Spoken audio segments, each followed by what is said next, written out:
Hello guys, welcome to our YouTube channel, and today we are going to learn how to create a password in Uber. So let's get started.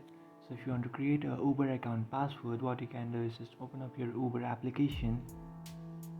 After opening up your Uber application, now you can just tap on account, which is on the bottom right corner of your screen. Then tap on settings. After tapping on settings, you have to tap on this profile icon, which is on the top. And after tapping on that, now you have to tap on security, which is the top second option. So after tapping on security, now to set a password for your account, what you can do is just tap on this first option which says password, and then create a new password and then confirm that password.